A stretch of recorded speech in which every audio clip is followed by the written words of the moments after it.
Speaking to the Masters. Chapter 1, How to Increase Your True Speaking Power by Robert Cavett.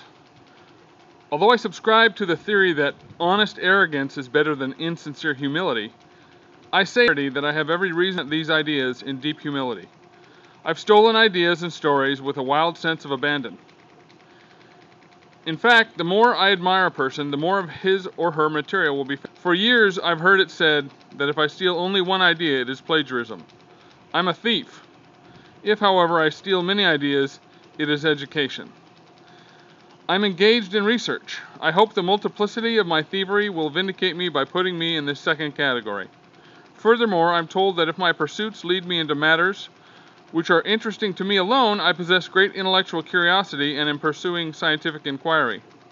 However, if these matters are of interest to everyone, I'm just plain nosy. At the risk of being nosy, I've sought to embody in this chapter the distilled experience of many people in the speaking field. I write the above not by way of apology, not by way of boastfulness, but by way of clarification. Success needs no explanation. Failure permits no alibi. The greatest success tool. Let's start out this chapter on speaking with a major premise so articulately expressed throughout all speaking courses of any note that one of the greatest tools for success in any line of endeavor is the ability to stand on our feet confidently, speak articulately, and express our thoughts in the logical order of their sequence. This is often the difference between rising to success and floundering in mediocrity. We might express the idea another way. Any person who cannot speak articulately and express his or her thoughts well is handicapped in accomplishing his or her life goals. Both you and I have heard it said that a person who doesn't read is no better off than a person who can't read. We can say the same about communication. People who can't communicate their ideas and knowledge are no better off than those people who do not possess these ideas and that knowledge. It's so strange that many people boast of their ability to speak one-to-one, nose-to-nose, toes-to-toes, people who think that they are actually glib in personal conversation. Yet, when these same people are faced with more than one person, they die communication-wise. Rigor mortis sets in. They can't lead a group in silent prayer. Actually, there's a divine potentiality within every one of us. The world needs it and is waiting for it. One of the greatest tragedies in life is the waste of human resources. Too many people die today with their music still within them, never having released their imprisoned splendor. The significance of want. Let's begin this chapter with a vital question. Do you really want to learn to speak? I stress the word want advisedly because unless a person definitely and sincerely wants to master the art of conveying his ideas and thoughts in a persuasive manner, he should close this book at this moment.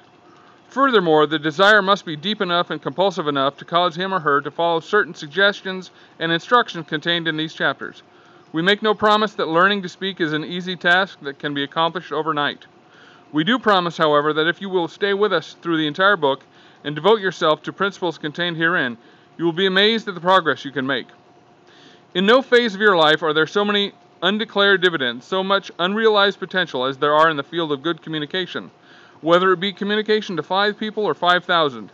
I repeat once again, you must want to become a better speaker. Think about this. At this moment, you and I have everything in life that we really want, or at least we are acquiring it so fast that it will soon be ours. Now wait. Let me make myself clear.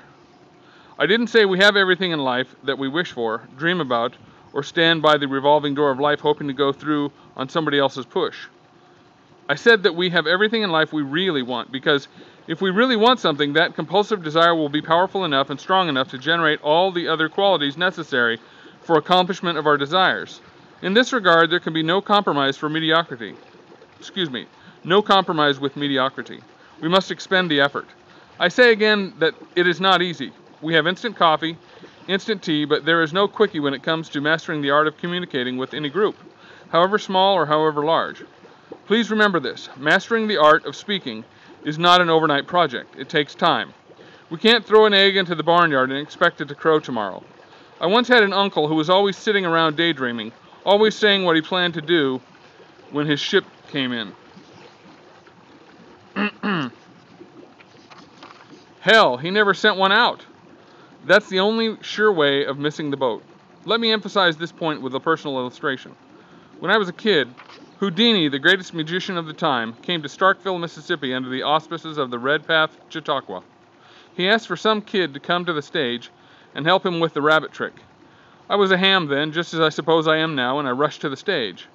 Afterward, as a reward, he gave me a little book on amateur magic, which I have even to this day. There's a passage in that book which I feel is a spark of genius. It refers to the rabbit trick, but in reality it encompasses a great element of success. Houdini said, "There is no trick to getting the rabbit out of the hat. The real trick is getting him in there in the first place."